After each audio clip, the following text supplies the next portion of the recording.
Evening. Get out your story. Let's get going. I'm working on the volition.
Remember, we are not editing yet. We're just getting our thoughts together.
Right back. Stand by.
Be doing flow.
He's out. You see, Patrick was stunned. That's nice. How was he stunned? Okay, so this is where we describe how he was stunned.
This is where we left off last time. I need to do some research on my own. I guess I almost picked up a style where each time someone new speaks, it goes to a new line, but I'm worried that I'm kind of encroaching on script writing, and this is supposed to be a novel, so I can come back to clean that up later.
What's highlighted now was almost a page and a half previously, but most of its contents had nothing to do with moving the story forward, and so I really condensed it, thinking you just don't need it.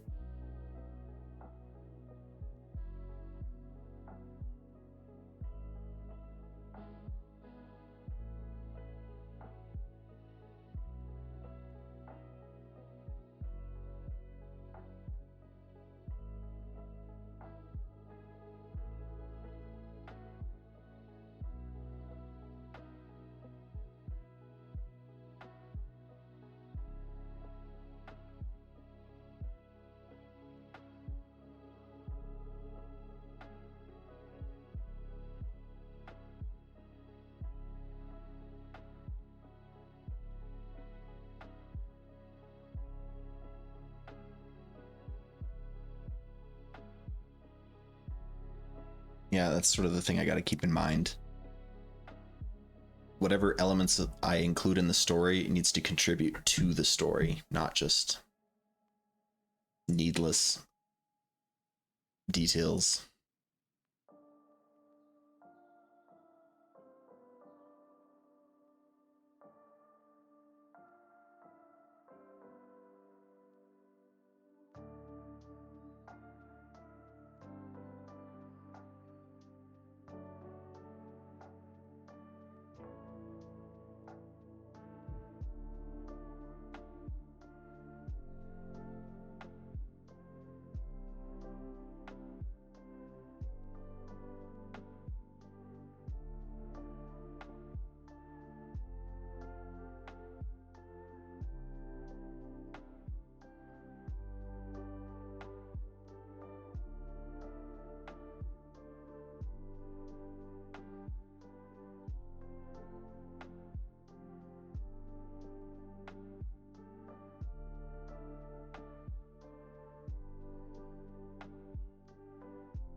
It was stuff like this, right? What does this have to do with the story? Is this ever going to get explored again later? No. So why is it there? Yeah, I got to get better at this. Cleaning up after myself.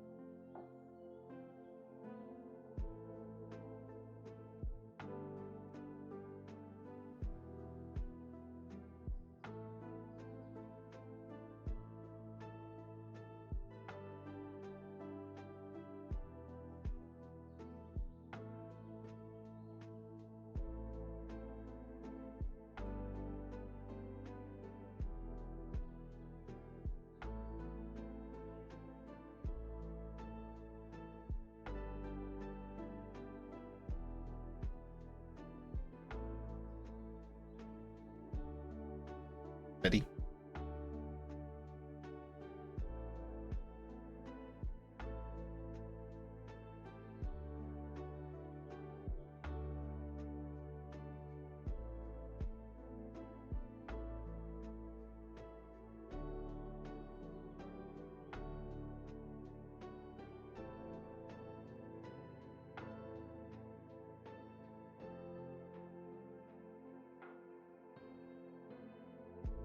I also need to do a better transition between waking events and dream events.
So in this whole event here,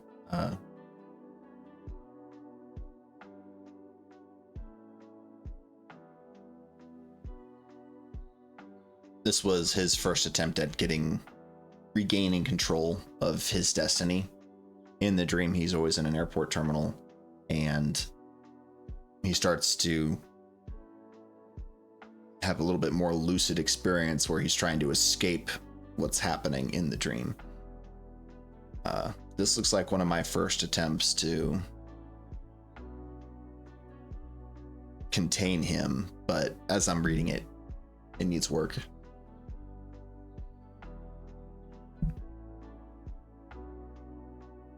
As he tries to get on the plane, as he tries to avoid getting on the plane, he always gets caught somehow. He always winds up on this plane.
Once again, and this was always the hardest part, right?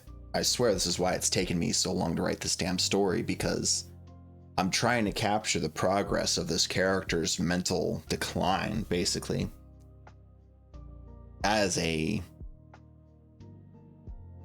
teenager. And so I'm trying to describe his experience at school, but I keep getting hung up on these just completely irrelevant details in trying to show his decline, you see. At least I'm being honest with myself, and I'm identifying that it doesn't contribute. None of this matters. It doesn't contribute to the story. Was it a waste of time to write it? No, I don't think so. I'm figuring this out still.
Yeah.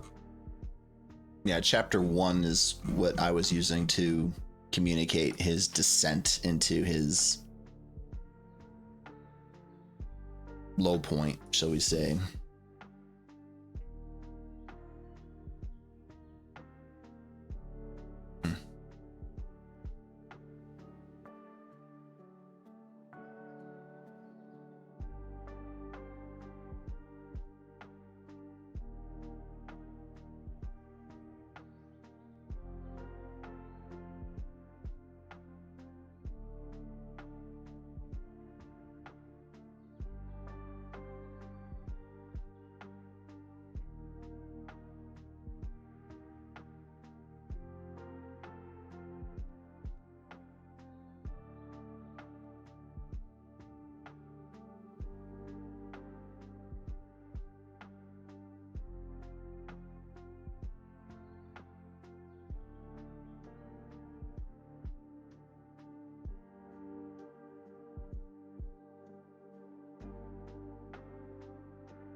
None of this matters at all. Ugh.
Swimming has very little to do with the story, so I'm probably gonna just nix that completely.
Better. Chapter 1. Whew.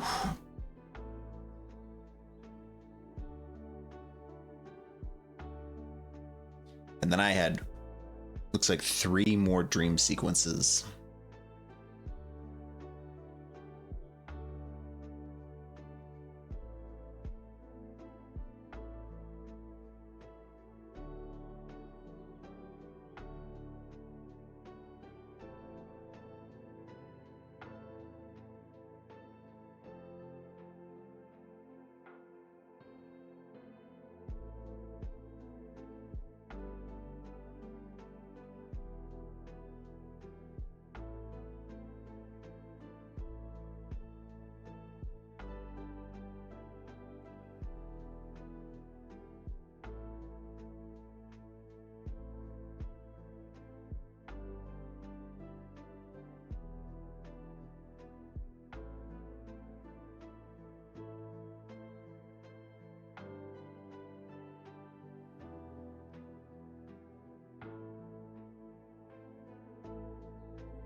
Yeah, this last part of this chapter is really, really rough.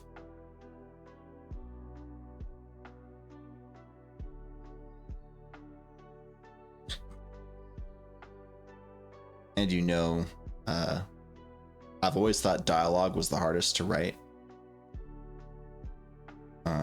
Folks like the Critical Drinker will say that characters and stories are only as smart as their writers. And I'm an introvert, so I don't consider myself all that witty in conversation. And so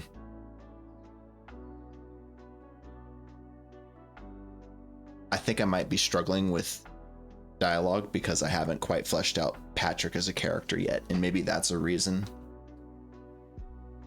But honestly, it's not necessarily even true. It's just there's Patrick in my mind when he's matured towards the end of the story, and then there's this Patrick which is immature. So fleshing out a immature character that needs to grow is not easy.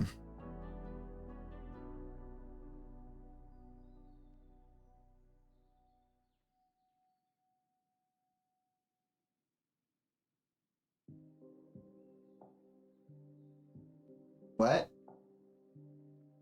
My cat Flo's behind me just meowing.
Ooh, how do you spell euphoric?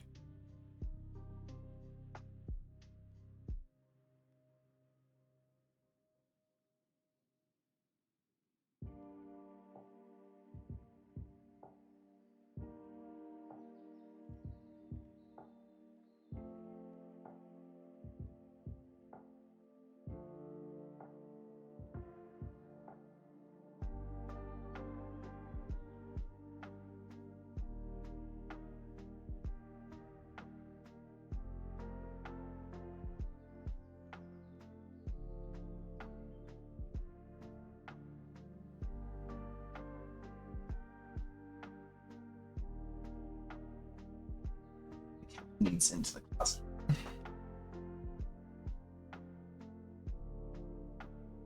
No closed doors in this house.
regret letting her in the closet.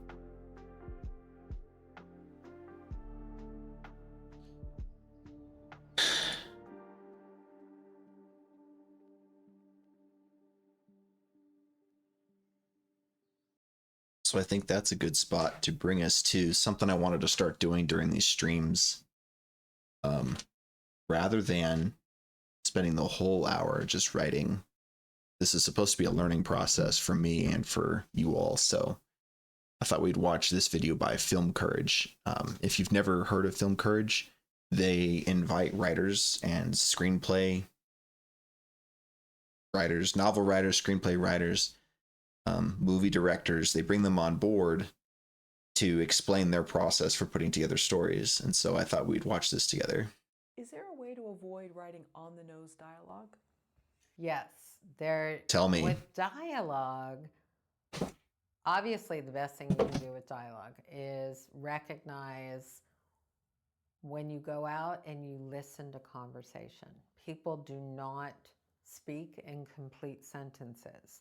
Right. And you record or you think about how are people speaking in a way that feels authentic. And dialogue also reveals so much about things like character traits and flaws and life phases.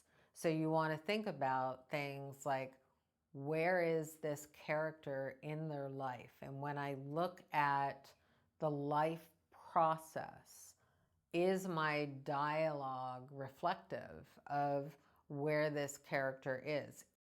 So that's exactly what I'm doing with this character, Patrick. And I'm struggling to do it because I'm trying to put myself in the mind of an immature teenager. And on one hand, I was there at one point. On the other, I'm not trying to rewrite my background, right? And so, yeah, pretty tricky. Well, at least I'm on the right track, right? Is my dialogue reflective of the want? Is my dialogue reflective of the conflict that the character might feel internally? Is my dialogue reflective? You always want to think something in scene work. You always want to think of, is the scene revealing character while advancing plot? Yeah. How do you write emotion without stating emotion? That's a great question. I should have watched this a minute ago. Emotion all comes down to the setup of things like the dream, the biggest fear, the audience feeling the void. So when you enter the story, you want to think about the idea of what is making the character stuck when we enter the story. And the feeling of what is making the character stuck when we enter the story goes into the setup of the emotional arc. So you're not hitting on the head what the emotion is. Instead, you're giving us a sense through subtext of the void, and then you're escalating the emotional arc through understanding what is getting in the way with the void and how the pursuit can help the character process the past so that they can move toward the future goal. Yeah, so exactly right. Patrick starts off as a run-of-the-mill teenager in the final weeks of his time in high school, having progressively worse and worse dreams. As a result, he's getting more and more stressed, depressed, and tired. And so he's losing ground throughout this process. And the process is breaking him down as an individual. And so exactly like this, Jen Grisanti,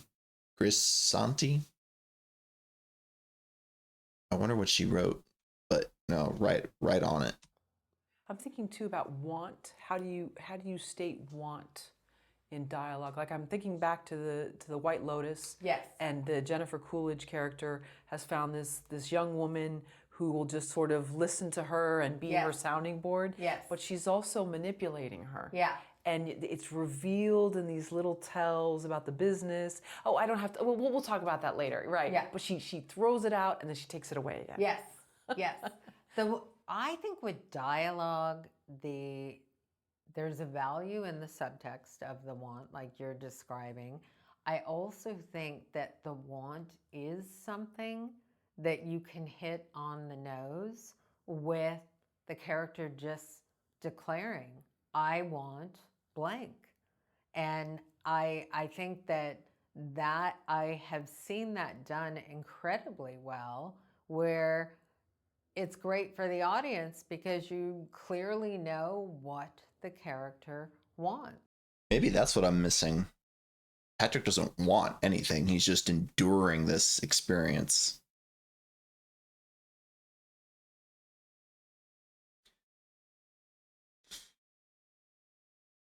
Okay. That would make sense because this would be someone searching for answers. And he isn't finding answers, hence why he's getting frustrated. Maybe that's part of what's missing here, rather than elaborating on senseless experiences and events in school, which don't matter. I could introduce Patrick's want to stop having these nightmares, which transitions to his want to stop getting on the plane. Eventually, he's going to reach a point where and this is meant to be the case, he's going to reach a point where his want to avoid the dreams transitions to a want to not get on the plane once he determines for himself the dreams are inescapable. That will then transition to a different want once he accepts he will always end up on the plane. And it's at the point where he realizes he will always end up on the plane, which brings us to chapter 2. So throughout chapter 1, I need to reconfigure Patrick's sort of background here, where his wants are changing through this process. Right.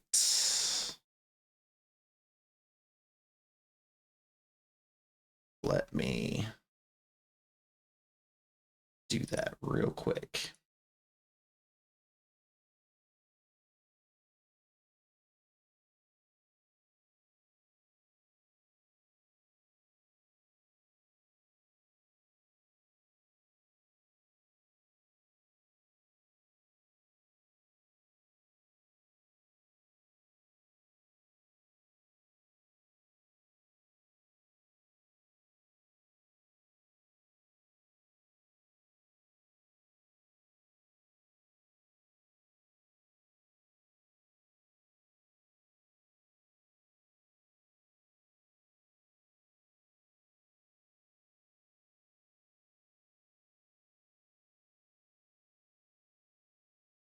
Okay, so then chapter 2.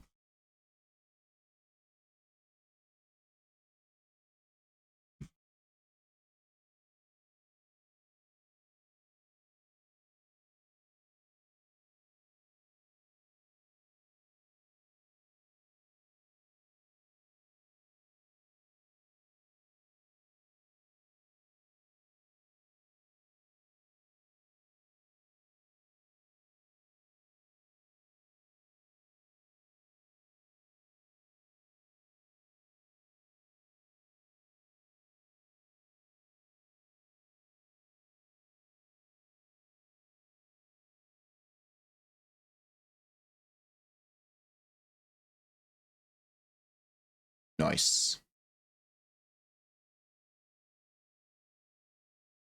Oops.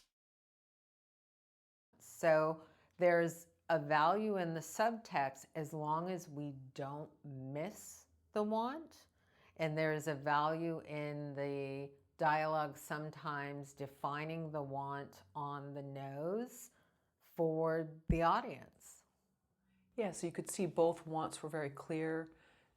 the Jennifer Coolidge character wanted to be needed, and then the other woman was hoping to make it out of this sort of hotel treadmill of working, behind the Yes. scenes with these clients, and so both wants are very present in like the Yes. dinner conversation. I Yes. think they'd gone out to dinner, Yes.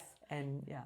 And you could see in those wants, and that's a great thing to illustrate. You can see in the wants of those two characters that it has to, with Jennifer Coolidge, it has to do with what's making her stuck and how the dream and being in business with the other woman could be an answer for her. And for the other woman, Jennifer's being stuck and needing to go in a direction could be an advantage for her.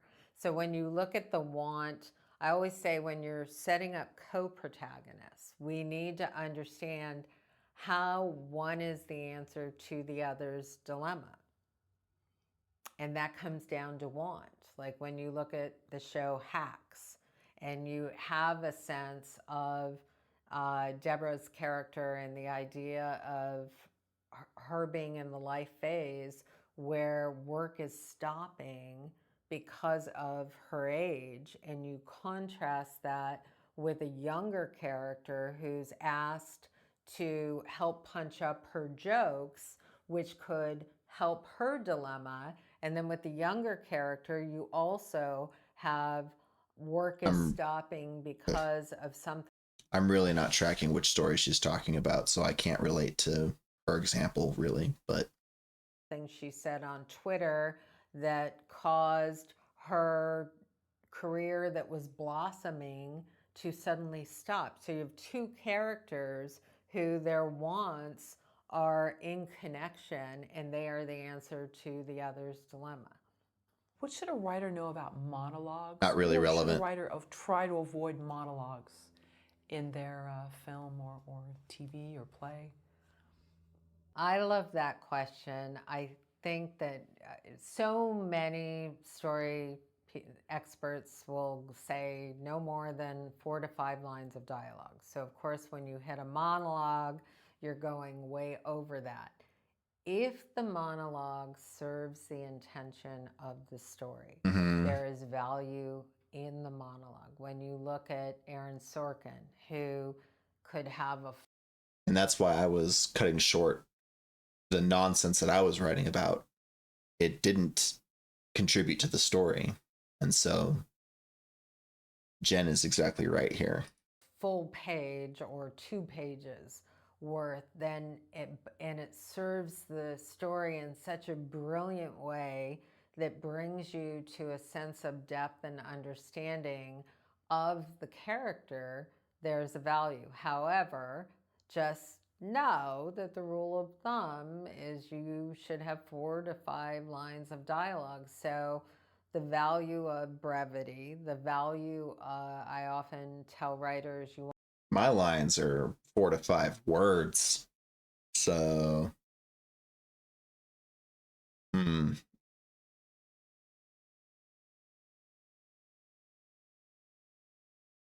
my defense, though, I am talking about young adults having conversations with each other, which aren't too often long monologues. want to look at these big, huge chunks of dialogue and figure out how you can say the same thing in less words. What is the focal point of the intention, and how can you hit the same depth? Because the consequence of too many words is you lose the focal point.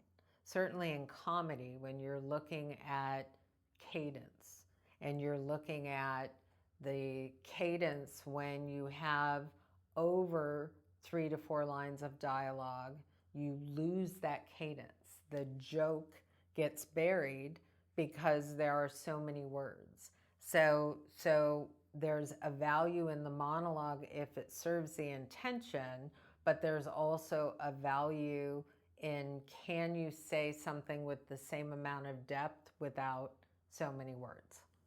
Yeah, I'm thinking one place, and this is an old reference, but Say Anything with John Cusack. Yes. And where he goes on this sort of tirade about he doesn't want to, produce anything. You see this guy's like anti-corporate, anti-consumerism. Like he shows that he's this is who he is in his monologue. Yes. And here he's got this woman that he's in love with who's from like more of a wealthy and family. it serves. Right, yes, right. So it shows the done polarity. Incredibly well. That's a Right. great example. That is done incredibly well because it serves the story and the character and the audience because it brings them into that desire. Right. So it shows kind of who he is. Yes. It's very limited in what he Yes. wants to do. Yes. There's not a lot of room, but he knows he likes being with her. Yeah. But they kind of come from these opposite worlds. And Yes, and the polarity going into They that. hating on my boy Anakin down there. Okay. I thought that was good. Certainly pertinent. So this one right here, every line counts. I'm probably gonna watch that one next time. Flo's going bonkers back here. So yeah, I got a lot to think about. I've got to figure out Patrick's wants here in chapter 1. I know the first want is to stop the dreams. I haven't even attempted to show him trying to avoid the dreams other than sleep. Okay, so there's one. In the story,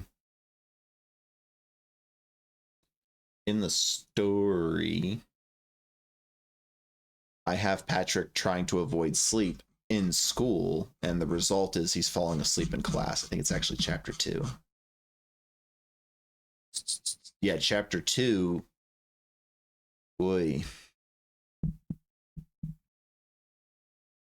Maybe that's the problem here. I've got this in a weird okay, that's my problem. That's why I've been struggling.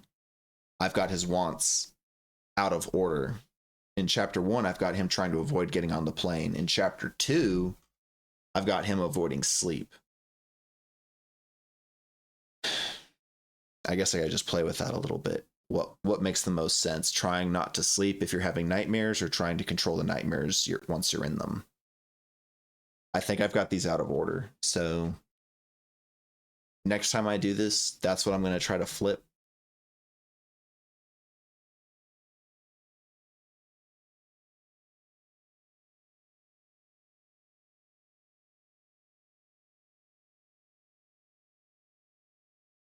Yep.